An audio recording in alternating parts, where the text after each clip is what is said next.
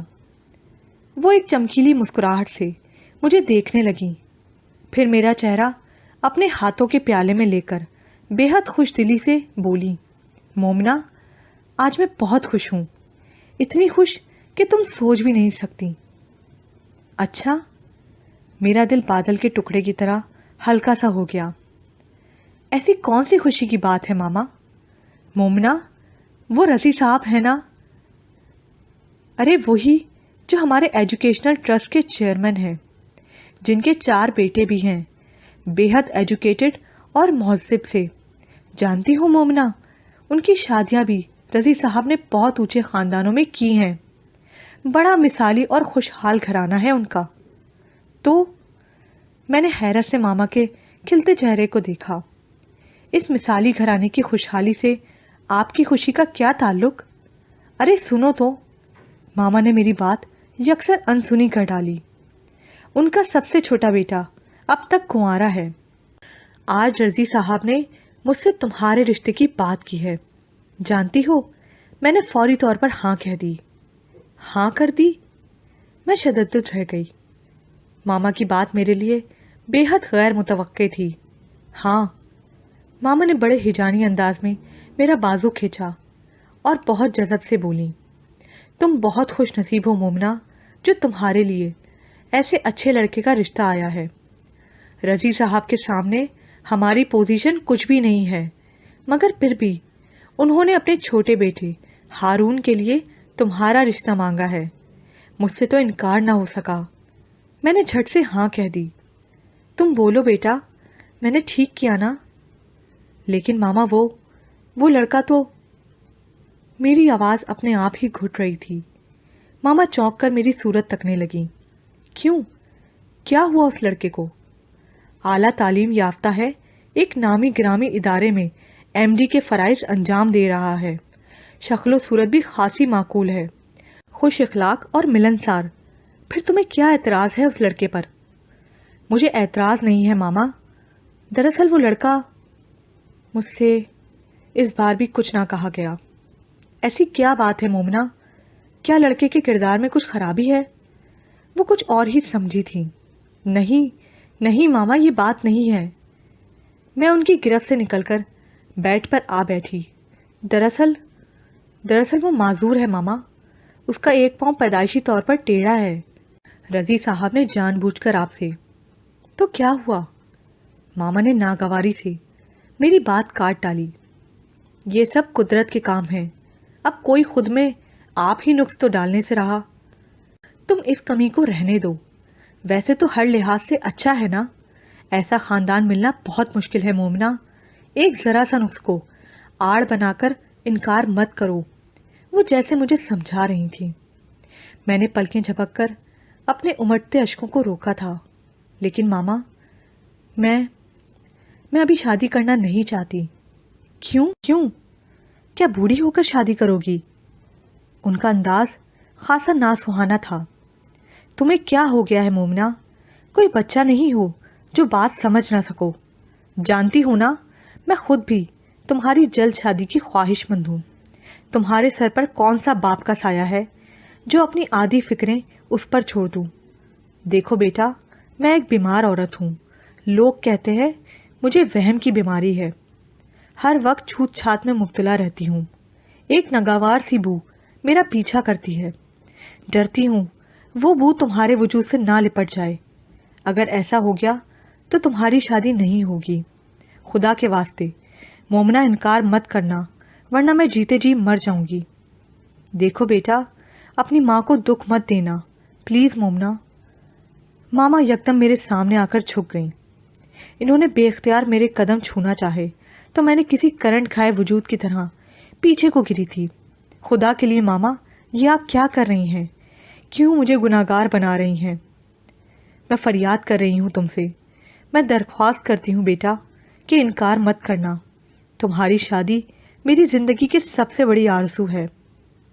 وہ پوری ہو جائے تو میں سمجھوں گی کہ ایک ماں نے اپنا حق ادا کر دیا ہے۔